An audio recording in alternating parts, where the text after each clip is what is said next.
The one thing that I think was the biggest thing, and they kind of counteract each other in this, the defensive line for the Eagles. Again, when we broke down last week, Eagles had everything but the quarterback. But again, I was wrong about that. Jalen outplayed him. But the Eagles' defensive line, I think their offense did fantastic things. They did great. But when you can get home with 4 D linemen and put pressure, especially on Patrick Mahomes, who is arguably one of the best players ever to play the game, and do it on that kind of stage and get home and get sack after sack and create pressures and create, bad throws. I mean, you could see after the first few drives, Patty was just not comfortable.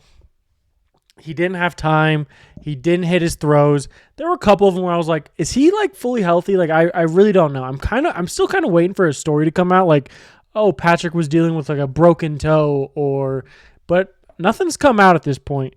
But when you can get home with 4 D linemen, DeAndre Smith, Jordan, not Carter, Jalen Carter. I mean, when you can get home with 4 D linemen rotating through too, it wasn't just the same 4 guys every time. It was 4 rotating.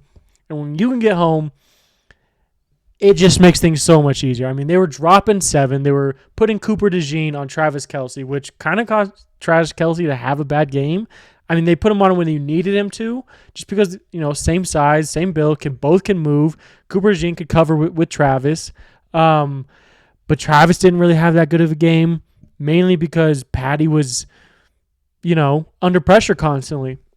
So when you can rush 4, get home, bull rush, stop the run with 4, pressure the quarterback with 4, and be able to have your linebackers really play like a true linebacker position where it's like, we can either drop, but if we see run, we're obviously going to fill the hole instead of just blindly blitzing and hoping you run to the right, the play runs into you. I thought that was the biggest part of this game.